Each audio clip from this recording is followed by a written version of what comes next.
पिछले एपिसोड में आपने देखा कि ऐश वर्सेस लाइसेंडर की बैटल कंटिन्यू होती है, जहां पर चार्जार्ड डिफीट कर देता है लाइसेंडर के टायरेंट्रम को, पर एक कॉस्ट पर, जो कि ये था कि चार्जार्ड भी अब काफी ज्यादा वीक हो चुका था। लाइसेंडर अपने थर्ड पोकेमॉन की तरह भेजता है हॉर्नक्रो को, जो कि चार्जार्ड को डिफीट कर देता है। ऐश अपने सेकंड पोकेमॉन की तरह भेजता है ग्रास टाइप सेप्टाइल को, जो कि डिसएडवांटेज होने के बाद भी हॉर्नक्रो को डिफीट करता है। अब लाइसेंडर अपने फोर्थ पोकेमॉन यानी कि टायरेंटार को भेजता है, जो कि क्रंच अटैक यूज करने के लिए सेप्टाइल के पास आता है, पर सेप्टाइल जंप करके उसके पीछे जाकर लीफ स्टॉर्म का यूज करता है। अब आगे सेप्टाइल के अटैक डॉज करने के चलते टायरेंटार का बैलेंस बिगड़ चुका था, जिसके चलते वह इस अटैक को डॉज नहीं कर पाता। लीफ स्टॉर्म डायरेक्टली टायरेंटार के ऊपर लग जाता है और फाइनली टायरेंटार जमीन पर गिर जाता है और ये बैटल हार जाता है। अचानक से ही पूरे स्टेडियम में बहुत ज्यादा शोर मचना स्टार्ट हो जाता है। कमेंटेटर बोलता है अनबिलीवेबल, ऐश के सेप्टाइल ने लाइसेंडर के टायरेंटार को डिफीट कर दिया है।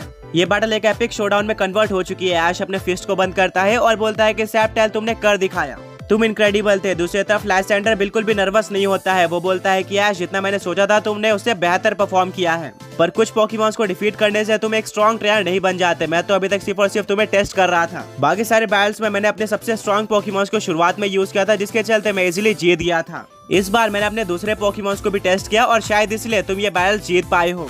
बट अब सामना करो मेरे 5वें पोकेमॉन का, जो कि तुम्हें बताने वाला है कि पावर किसको बोलते हैं। जाओ पायरोर। पायरोर बैटलफील्ड में आ जाता है और काफी मैजेस्टिक दिख रहा था। इसको देखने के बाद ऑडियंस साइलेंट हो जाती है।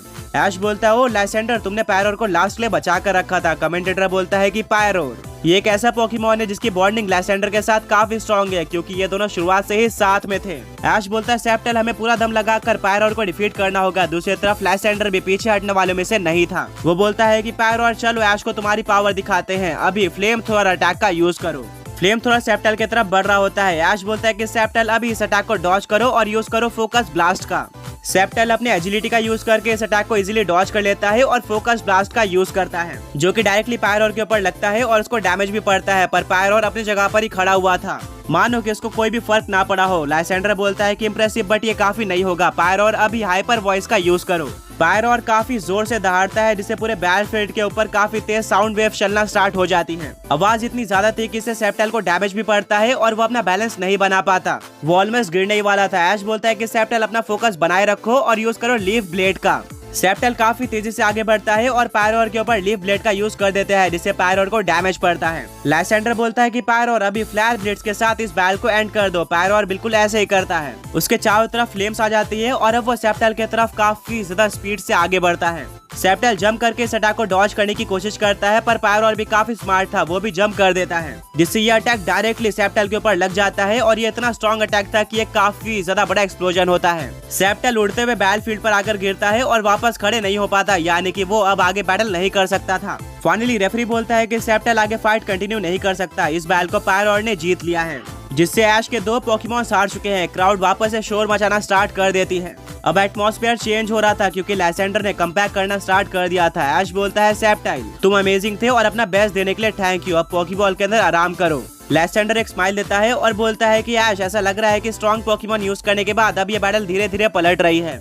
मैंने और पायरोर ने साथ मिलकर अनगिनत बैटल करी है और पायरोर को डिफीट करना बहुत ज्यादा मुश्किल है, और तुम जैसा पोकेमॉन ट्रेनर तो कभी भी पायरोर को डिफीट नहीं कर पाएगा। ऐश बोलता है कि मेरे पास अभी भी स्ट्रॉन्ग पोकेमॉन्स बाकी हैं। ऐश अपने पिकाचू की तरफ देखता है। पिकाचू भी पूरी तरह से रेडी था और वो जंप करते हुए बैटलफील्ड में आ जाता है। कमेंटेटर बोलता है कि अब ऐश ने भी अपने स्टार्टर पोकेमॉन को चूज कर लिया है। अब दोनों ही पोकेमॉन ट्रेनर्स के फर्स्ट पोकेमॉन आमने सामने हैं।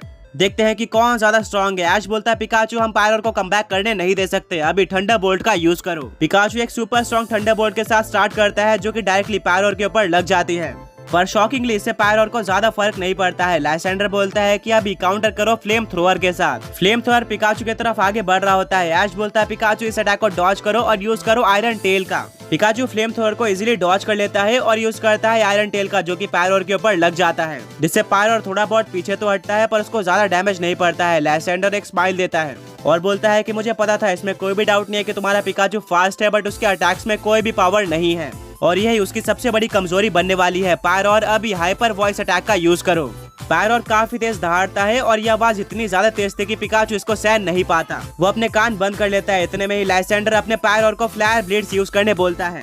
उसके चारों तरफ फ्लेम्स आ जाती है और वो काफी तेजी से पिकाचू की तरफ आगे बढ़ रहा होता है। ऐश बोलता है पिकाचू, पायरोर तुम्हारी तरफ अटैक करने आ रहा है, तुम्हें इस अटैक को डॉज करना होगा, पर आवाज इतनी ज्यादा थी कि ऐश का ऑर्डर पिकाचू नहीं सुन पाता। अल्टीमेटली फ्लायर ब्लिट्ज पिकाचू के ऊपर डायरेक्टली लग जाती है, जिससे पिकाचू को काफी ज्यादा डैमेज पड़ता है और इसके बाद आवाज चली जाती है। ब्रॉक बोलता है कि पायरोर ने हाइपर वॉइस का अच्छी तरीके से यूज किया है। लाइसेंडर सिर्फ और सिर्फ पावर का ही नहीं बल्कि स्ट्रेटेजी का भी यूज कर रहा है। ऐश पूरी तरह से नर्वस हो चुका था, उसको समझ में नहीं आ रहा था कि अब आगे क्या करना चाहिए। आगे बढ़ने से पहले पिछले पॉकी क्विज के विनर्स ये रहे। एंड आज का क्वेश्चन ये है कि प्रोफेसर ओक का स्टार्टर पोकेमॉन कौन सा था। पिकाचू किसी तरह से वापस खड़े हो जाता है, यानी कि वो फाइट कंटिन्यू कर सकता था। कमेंटेटर बोलता है कि एक बात क्लियर हो चुकी है कि पायरोर सुपर स्ट्रॉन्ग है।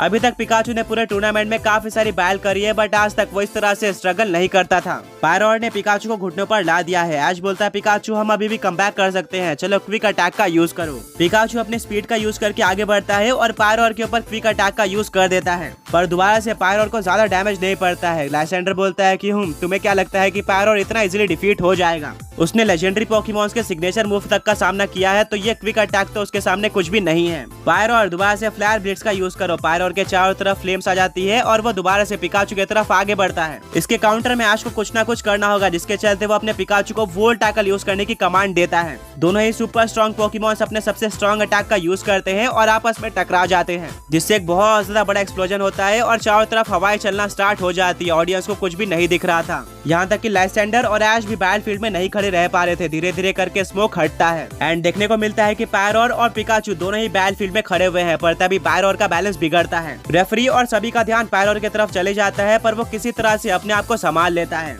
दूसरी तरफ पिकाचू लड़खड़ाता है और जमीन पर गिर जाता है। ऐश बोलता है पिकाचू ऐसा नहीं हो सकता, तुम्हें ये बैटल आगे कंटिन्यू करनी पड़ेगी। रेफरी पिकाचू के पास जाता है और फाइनली डिक्लेयर कर देता है कि पिकाचू आगे बैटल नहीं कर सकता, यानी कि ऐश का तीसरा पोकेमॉन भी हार चुका है। ऐश के फैंस जो कि कुछ टाइम पहले काफी ज्यादा चीयर कर रहे थे, अब वो पूरी तरह से शांत हो चुके थे। सबको पता चल चुका था कि पायरोर कितना स्ट्रॉन्ग है। ऐश भागते हुए अपने पिकाचू के पास जाता है और बोलता है कि पिकाचू तुमने पायरोर को डिफीट करने के लिए अपनी पूरी कोशिश करी है, बट अब तुम्हें आराम करना चाहिए। मेरे बाकी पोकेमॉन्स तुम्हारा बदला जरूर लेंगे। लाइसेंडर एक स्माइल करता है और बोलता है कि मानना पड़ेगा तुम्हारा कॉन्फिडेंस काफी अच्छा है, पर सिर्फ कॉन्फिडेंस से बैट नहीं चलती है। कमेंटेटर बोलता है कि अब ऐश के 3 पोकेमॉन्स यानी कि आधी टीम हार चुकी है। एक टाइम पर ऐश के पोकेमॉन्स लाइसेंडर को डोमिनेट कर रहे थे, पर अब ये बैटल लगभग बराबरी पर आ चुकी है। देखते हैं कि ये बैटल कौन जीतता है।